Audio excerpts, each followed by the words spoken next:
everyone, welcome to Tanushree's English Hub.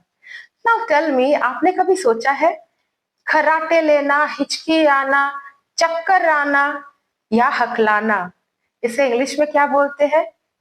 Now guys, ये हमारे शरीर के साथ ना खुद ब खुद ही होता है, isn't it?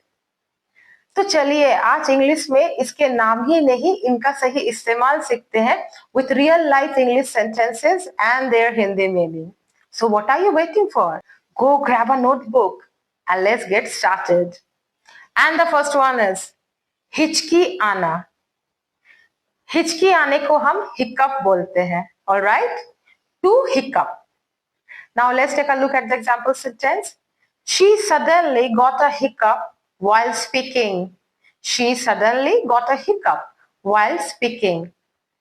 बोलते समय उसे अचानक से हिचकी आ गई. बोलते समय उसे अचानक से हिचकी आ गई. And the next one is खर्राटे लेना. To snore. I repeat, खर्राटे लेना, to snore. Now let's take a look at the example sentence. He snores loudly every night. He snores loudly every night. वो हर रात जोर से खर्राटे लेता है. वो हर रात जोर से खर्राटे लेता है. Now let's see the next one.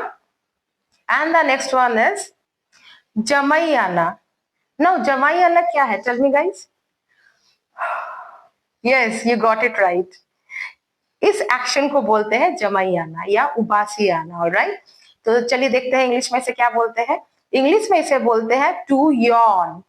जमाई आना या उबासी आना is to yawn. Alright?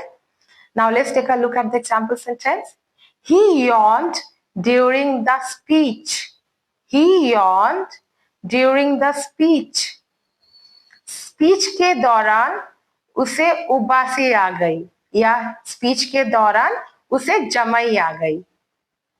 Alright? Now let's see the next one. And the next one is क्या? चक्कर आना. Yes. चक्कर आना means to feel dizzy. Alright?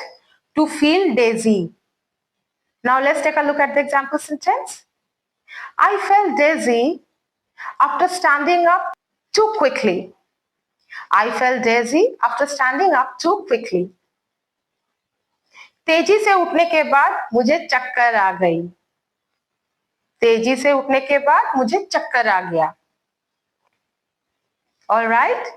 Now let's see the next one. And the next one is उल्टी आना. अब उल्टी आने को इंग्लिश में क्या बोलते हैं? To vomit. All right? Let's take a look at the example sentence. He rushed to the bathroom to vomit. He rushed to the bathroom to vomit. वो उल्टी करने के लिए बाथरूम की ओर दौड़ा. वो उल्टी करने के लिए बाथरूम की ओर दौड़ा. Now let's see the next one.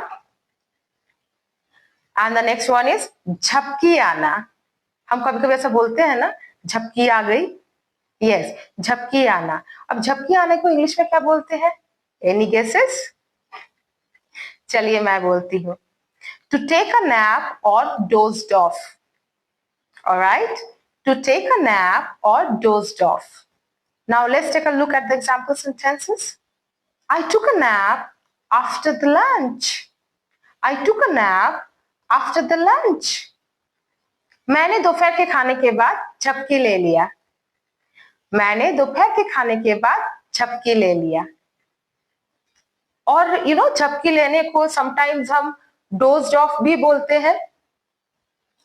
तो चलिए डोज्ड ऑफ से एक सेंटेंस देख लेते हैं. He dozed off while watching the television.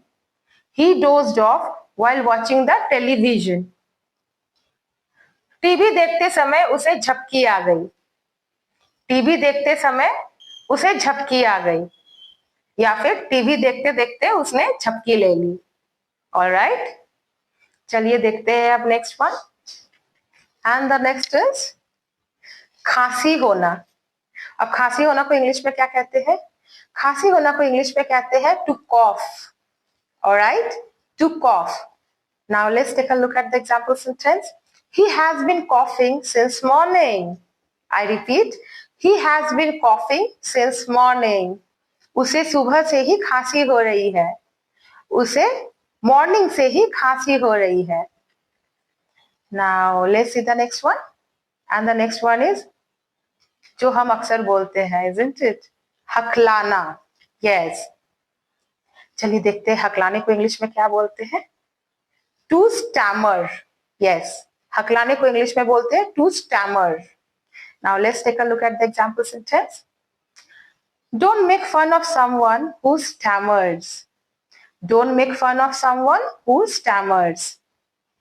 जो हकलाता है उसका मजाक मत उड़ाओ. जो हकलाता है उसका मजाक मत उड़ाओ. Now let's see the next one. अब ये तो हम अक्सर ही बोलते हैं, isn't it? क्या? हल्की नींद लेना. Yes. हल्की नींद लेना. अब इसे इंग्लिश में क्या बोलते हैं? इसे इंग्लिश में बोलते हैं to have a light sleep. Yes, to have light sleep. Now let's take a look at the example sentence. I had a light sleep due to the outside noise. I had a light sleep due to the outside noise. बाहर की आवाज के वजह से मेरी नींद हल्की रही. बाहर के आवाज के वजह से मेरी नींद हल्की रही. हाँ, अच्छी. अब एक कौन सी एक्शन है, टेल मी. दिस इज छींकना, isn't it? इसे बोलते हैं छींकना. तो अब छींकना को इंग्लिश में क्या बोलते हैं? छींकना को या छींक को इंग्लिश में बोलते हैं स्नीज या टू स्नीज. ऑलराइट. तो चलिए अब देखते हैं example sentence. I always sneeze when I smell strong perfume. I always sneeze when I smell strong perfume. जब भी मैं तेज परफ्यूम सूंघता हूं मैं छींक देता हूं. या आप ऐसे भी बोल सकते हैं मैं छींक देता हूं जब भी मैं तेज परफ्यूम सूंघता हूं या सूंघती हूं. तो देखा कितना आसान है.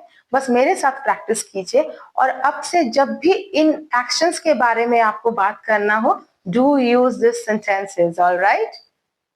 चलिए मिलते हैं नेक्स्ट वीडियो में. Till then stay happy, stay blessed. Bye bye.